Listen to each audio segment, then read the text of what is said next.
নবাব বালিকা বিদ্যালয়ের পঞ্চম শ্রেণীর শিক্ষার্থীরা, তোমরা সবাই কেমন আছো? আজকে চলো আমাদের অনলাইন ক্লাসে তোমাদের শুভেচ্ছা জানাচ্ছি। আজকে আমি তোমাদের আফরোজা ম্যাডাম তোমাদের বাংলাদেশের বিষয় পরিচয় ক্লাসে শুভেচ্ছা শুরু করতে যাচ্ছি। স্বাগত জানাচ্ছি, সবাই নিশ্চয়ই ভালো আছো। চলো আমরা আজকে নতুন একটা অধ্যায় শুরু করি। আজকে আমাদের অধ্যায় 3 নিয়ে কিছু গুরুত্বপূর্ণ বিষয় নিয়ে তোমাদের সাথে আলোচনা করবো টিচার। আচ্ছা চলো, এর আগে আমরা একটা ছবি দেখি। ছবিটা দেখো, এখানে একটা পাথর দেখতে পাচ্ছি আমরা, ঠিক আছে? পাথরটা খোদাই করা হয়েছে।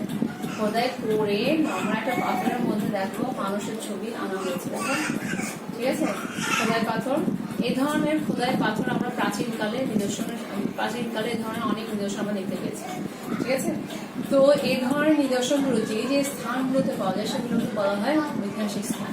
তো আজকে আমাদের পাঠ্য বিষয় বা অধ্যায় 3 বাংলাদেশের ঐতিহাসিক স্থান ও নিদর্শন সমূহ। তো সেখান থেকে বগুড়া শহরের করতোয়া নদীর তীরে অবস্থিত এই ধরনের একটি ঐতিহাসিক স্থান নিয়ে আজকে আমরা আলোচনা করব। সেটার নাম কি? মহাস্থানগড়। নাম কি? মহাস্থানগড়। তো দেখো, এই ধরনের নিদর্শন, এই যে তোমাদের একটা খোদাই পাথর দেখেছিলাম, এই ধরনের নিদর্শনগুলো মহাস্থানগড়ে আছে। তো এই নিদর্শনগুলো থেকে বা ঐতিহাসিক স্থানগুলো থেকে আমরা অতীতকালে মানুষের জীবনযাত্রা কেমন ছিল, অতীতকালে দেখা যাচ্ছে তাদের সংস্কৃতি আর সভ্যতা কেমন ছিল সেসব সম্পর্কে জানতে পারি, ঠিক আছে? তো আছে, তাহলে পড়া চলে আসি। তো মহাস্থানগড় দেখো, মহাস্থানগড় কখন গড়ে উঠেছিল? খ্রিস্টপূর্ব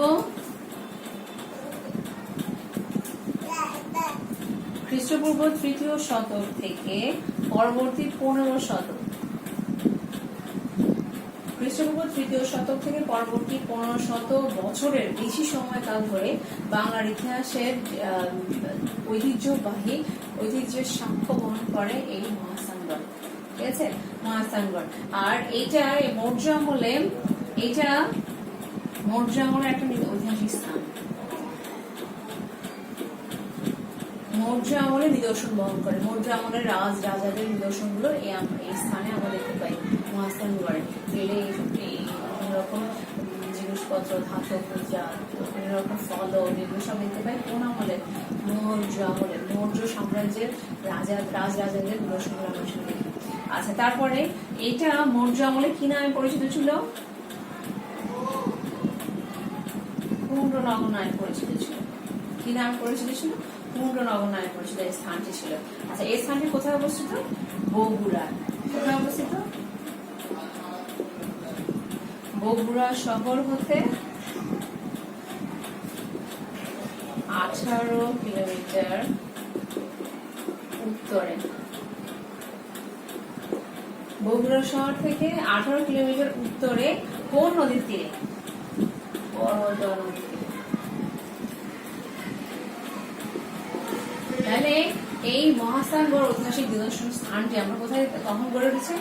খ্রিস্টপূর্ব 3য় থেকে 15 শতক, পরবর্তী 15 শত বছরের বেশি সময়কাল ধরে বাংলার ইতিহাসের সাক্ষ্য বহন করেছিল এই মহাস্থানগড়। আর এটা কখনকার, কোন আমলে? মৌর্য আমলে। এই মৌর্য আমলে এটা কি নামে পরিচিত ছিল? পুণ্ড্রনগর নামে পরিচিত ছিল। আর এটা কোথায় অবস্থিত? বগুড়া শহর থেকে 18 কিলোমিটার উত্তরে। কোন নদীর তীরে অবস্থিত? করতোয়া নদীর তীরে অবস্থিত, ঠিক আছে?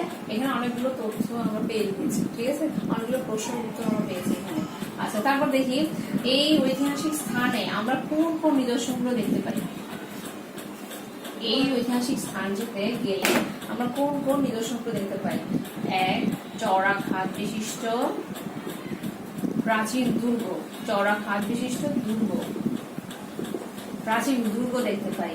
তারপর প্রাচীন ব্রাহ্মী শিলালিপি দেখতে পাই। শিলালিপি, তখনকার সময় শিলালিপি লেখা থাকতো যে সেগুলো শিলালিপিগুলো দেখতে পাই। মৌর্য আমলের সংরক্ষিত সেসব শিলালিপিগুলো দেখা যায়। তারপর দেখা যাচ্ছে তখনকার মানুষগুলো দেখা যাচ্ছে ধর্মকর্মের কাজ তো করতোই, এই জন্য মন্দির সহ বিভিন্ন ধর্মীয় ভগ্নাবশেষ গুলো আমরা ওখানে দেখতে পাই। তারপরে আছে পোড়ামাটির ফলক।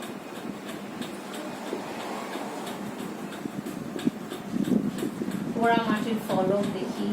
তারপরে দেখা যাচ্ছে পোড়ামাটির ফলক দেখা যায়, ভাস্কর্য দেখা যায়, ধাতব নানা মূর্তি দেখা যায়, পুঁতি দেখা যায়। তারপরে আরেকটা গুরুত্বপূর্ণ বিষয় দেখতে পাওয়া যায় সেখানে, সেটা হচ্ছে যে 103.35 মিটার লম্বা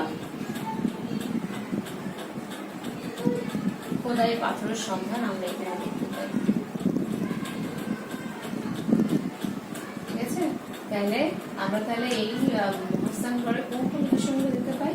চড়া খাদ বিশিষ্ট প্রাচীন দুর্গের সন্ধান পাওয়া যায়, তারপরে প্রাচীন গ্রামীণ শিলালিপির সন্ধান পাওয়া গিয়েছে এখানে, মন্দির সহ বিভিন্ন প্রাচীন যে ধর্মীয় ভগ্নাবশেষ, ধর্মীয় বিভিন্ন কার্যকর্ম যেখানে সেসব ভগ্নাবশেষগুলো দেখতে পাওয়া যায়।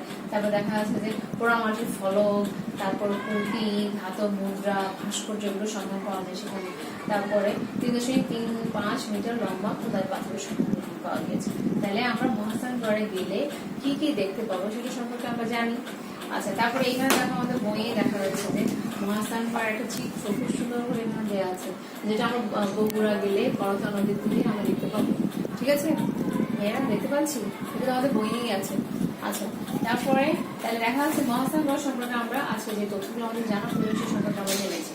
আচ্ছা, এরপরে মহাস্থানগড়ের পরে যে বিষয়টি সম্পর্কে আমাদের জানা দরকার, দুটি গ্রাম সম্পর্কে জানি, যেটা প্রাচীন ঐতিহাসিক নিদর্শনের দুটি গ্রাম সম্পর্কে জানি, যেটা প্রাচীন ঐতিহাসিক স্থান হিসেবে বিভিন্ন রকম নিদর্শন বহন করে আসছে বিভিন্ন যুগে।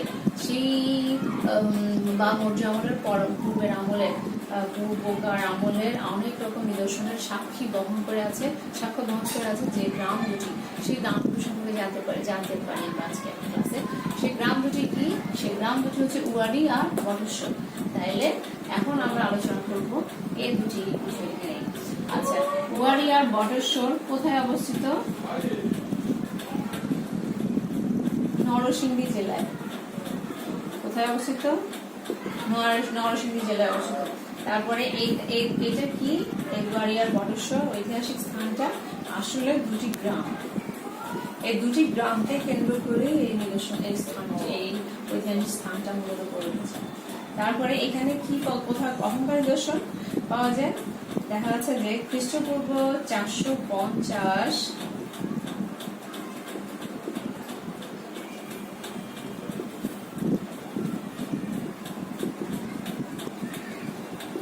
অব্দের মৌর্য আমলের পূর্বে প্রাচীন নিদর্শনের সন্ধান পাওয়া যায় সেখানে।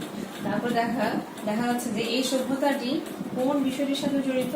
সমুদ্র বাণিজ্যের সাথে সম্পর্কিত। এই সভ্যতাটি কিসের সাথে জড়িত? সমুদ্র বাণিজ্যের সাথে সম্পর্কিত এই সভ্যতা। তারপর এখানে প্রাচীন নব সভ্যতা, একসময় এখানে কিন্তু অনেক ঐতিহাসিক প্রাচীন ঐতিহাসিক নব সভ্যতাও গড়ে উঠেছিল, একসময় অনেক সমৃদ্ধ ছিল। আর এই জন্য এর নিদর্শন হিসেবে এখানে প্রাচীন রাস্তাঘাটের সন্ধান পাওয়া গিয়েছে। প্রাচীন রাস্তাঘাটের সন্ধান পাওয়া যায় এখানে। আচ্ছা, প্রাচীন রাস্তাঘাটের সন্ধান পাওয়া গিয়েছে, আরো পাওয়া গিয়েছে রৌপ্য মুদ্রা, হাতিয়ার, তারপরে পাথরের মূর্তি। ঠিক আছে, তাহলে আমরা এই উয়ারি আর বটেশ্বর এই ঐতিহাসিক স্থানটি কোথায় অবস্থিত সেটা জানি? নরসিংদী জেলায় অবস্থিত। তারপরে এটা আসলে কি? দুটি গ্রাম। ঠিক আছে, তারপরে এটা কখন করেছে?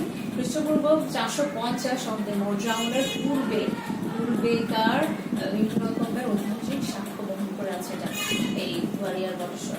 তারপরে এটা কিসের সাথে সম্পর্কিত? এই স্থানটা সমুদ্র বাণিজ্যের সাথে সম্পর্কিত। হচ্ছে বাংলায় সময় সমুদ্র বাণিজ্যের কাজও হতো, বাণিজ্য সম্পর্কিত। আচ্ছা, তারপর দেখো এখানে এটা প্রাচীন নগর সভ্যতার একটা অংশ হিসেবে প্রাচীন রাস্তাঘাটের সন্ধান এখানে পাওয়া গিয়েছে। তাছাড়াও আর কিছু বিষয় এখানে পাওয়া গিয়েছে, সেটা হচ্ছে রৌপ্য মুদ্রা, তারপরে হাতিয়ার আর পাথরের পুঁতি। তাহলে এরপরে দেখা যাচ্ছে যে এরপর আমরা এটার সম্পর্কে আমরা জানলাম, উয়ারি বটেশ্বর সম্পর্কে জেনেছি। তাহলে এরপর মেয়েরা আমরা আরেকটা নিদর্শন সম্পর্কে জানতে পারি, আর একটা স্থান সম্পর্কে আমরা জানতে পারি, সেটা হচ্ছে পাহাড়পুর।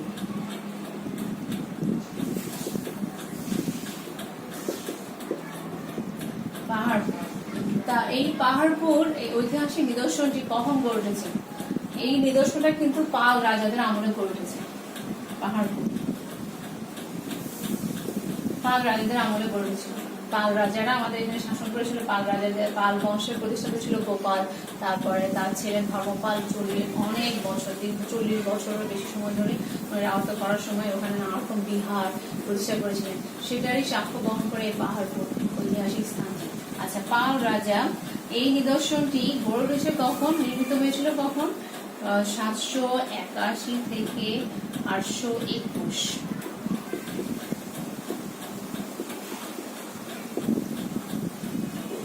ঠিক আছে, 781 থেকে 821 খ্রিস্টাব্দে পাল রাজা ধর্মপাল এটা নির্মিত হয়েছিল এখন এই সময়। আর এটা নির্মাণ করেছিলেন পাল রাজা ধর্মপাল। তারপরে দেখা যাচ্ছে যে এটি কোথায় অবস্থিত, আমাদের রাজশাহী বিভাগের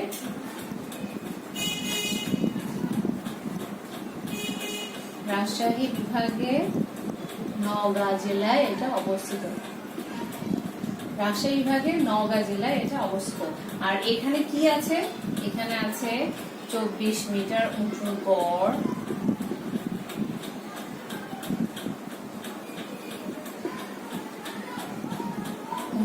আছে। আর এটার আরেকটা নাম আছে, সেটা হচ্ছে শঙ্কু মহাবিহার।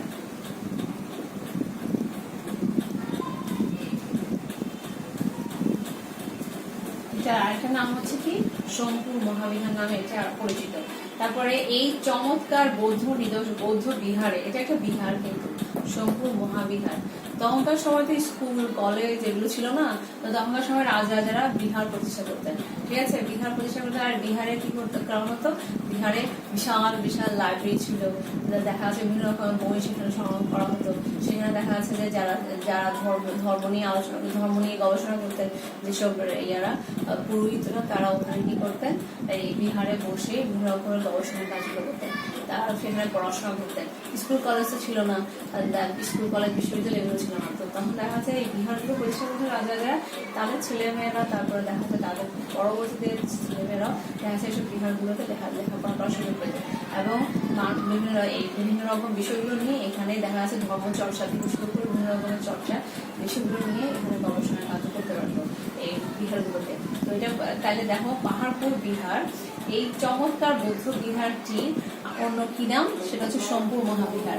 এটা কোন বংশের সাক্ষ্য বহন করে, পাল রাজাদের। কোন সাম্রাজ্যের, পাল সাম্রাজ্যের। তারপর এটা কখন প্রতিষ্ঠিত হয়েছিল, নির্মিত হয়েছিল 781 থেকে 881 খ্রিস্টাব্দে। কে নির্মাণ করেছিলেন, ধর্মপাল। এটা কোথায় অবস্থিত, রাজশাহী বিভাগের নওগাঁ জেলায় এটি অবস্থিত। তারপর এখানে কি আছে, 24 মিটার উঁচু গড় আছে। তারপর আরেকটা দেখো, এই চমৎকার বৌদ্ধ বিহারের চারপাশে 177টি কি আছে, ভিক্ষু কক্ষ আছে। 177টি কি আছে, ভিক্ষু কক্ষ আছে। এছাড়া এখানে আছে মন্দির, রান্নাঘর, তারপর খাবার ঘর, পাকা নর্দমা, এগুলো আছে। তারপর এখানে আরো পাওয়া গিয়েছে জীবজন্তুর মূর্তি আর টেরাকোটা মানে হচ্ছে যে পোড়ামাটির ফলক, এগুলো পাওয়া গিয়েছে। তাহলে আমরা পাহাড়পুর সম্পর্কে কি জেনেছি, পাহাড়পুর কোন রাজার আমলে নির্মিত, ধর্মপালের সময়। এটা আরেকটা নাম, সেটা হচ্ছে শঙ্কর মহাবিহার। তারপরে এটা কোথায় অবস্থিত, রাজশাহী বিভাগের নওগাঁ জেলায় অবস্থিত। এখানে কি আছে, 24 মিটার উঁচু গড় আছে, 177টি ভিক্ষু কক্ষ আছে। এখানে এই বৌদ্ধ বিহারটার মধ্যে দেখা যাচ্ছে যে মন্দির আছে, রান্নাঘর আছে, খাবারের ঘর আছে, পাকা নর্দমার ব্যবস্থা আছে। এখানে আরো আছে জীবজন্তুর মূর্তি আর টেরাকোটা বা পোড়ামাটির ফলক। তাহলে আজকে আমরা পাহাড়পুর বা শঙ্কর মহাবিহার সম্পর্কে জেনেছি। তাহলে আজকে আমরা 3টে বিষয় সম্পর্কে জেনেছি, সেটা হচ্ছে যে মহাস্থানগড়, কুয়ারি, বটেশ্বর, তারপর জেনেছি পাহাড়পুর সম্পর্কে। তাহলে আজকে আমরা চলো বাড়িতে চলে আসি। ঠিক আছে, এটুকু পড়লাম আমরা এখান থেকে। এবার চলো এবার আমাদের বাড়িতে চলে আসি। তো বাড়ির কাছে তোমরা লিখে নাও, পাহাড়পুর মহাবিহার। পাহাড়পুর বিহার কোথায় অবস্থিত, পাহাড়পুর কোথায়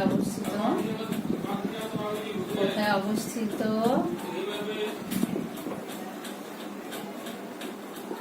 এ সম্পর্কে